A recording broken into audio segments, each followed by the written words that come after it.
De Meyer vers Denil. Denil Viscal. Denil qui se bat, un ballon qui arrive vers Medved, beaucoup de joueurs. Ballon qui reste quelques secondes dans les pieds. Et puis qui s'en va tout de suite. Et ça c'est très bon pour Janssens. À la limite du rectangle, Dante est trompé. Le but, oui! Ah, le but de la Gantoise alors qu'il ne s'était pratiquement rien passé. Un ballon qui était quelque peu confus. Et puis une excellente passe en direction de Janssens qui est entré dans le rang de grand rectangle et qui n'a pas eu trop de peine à tromper Dante. La Gantoise mène 0-1. On joue depuis 12 minutes. 2 minutes après le but d'ouverture, coup de coin pour la Gantoise. Verdegem, un ballon tendu, une tête, elle est jolie la tête de Dowen et l'intervention de Dante aussi. Et Lokeren à l'attaque avec Kubulembi qui va pouvoir tirer. Le tir à ras de terre, il ne passe pas loin. Toujours la Gantoise qui va beaucoup moins vite pour développer son jeu, mais il le fait de manière plus efficace, parfois même chanceuse, avec Verdegem maintenant face à Dante. Le deuxième but, oui. Et bien voilà, je le disais, Lokeren pratique un football beaucoup trop rapide alors que Gand pose son jeu. En voici une nouvelle illustration avec ce deuxième but de Verdegem.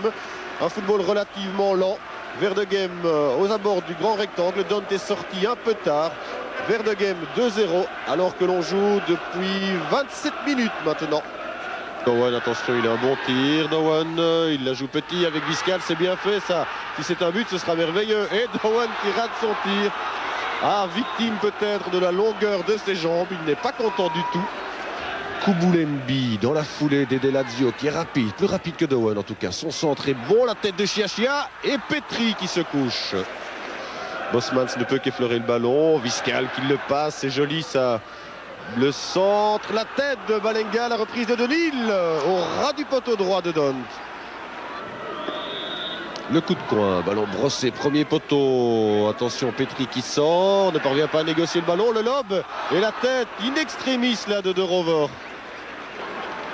Lembi avec Bogarts, Muru sur le flanc, c'est bien fait. Le centre de Muru, la tête de Kanou et le but. Ah, le joli but de Lokeren à la 26e minute dans cette deuxième mi-temps. Un bon relais de Muru, le centre était parfait. Kanou a émergé de la tête au premier poteau. Petri n'a pas bougé. Et Lokeren réduit le score 1-2 par Kanou. Ah, les supporters de Lokeren ont compris. Ils donnent de la voix. Skovs avec Neisken. C'est Petri qui a beaucoup de chance. On joue véritablement les toutes dernières secondes de cette partie. Le contrôle de Chiachia est parfait. Ballon pour Bosmans qui ne parvient pas à tirer. Bosmans à Bogarts. Bogarts encore. Qui vient se heurter un véritable mur bleu et blanc. Et Monsieur Metz qui siffle la fin de cette rencontre. Une victoire qui n'est pas vraiment méritée de la Gantoise. Mais enfin les chiffres sont là.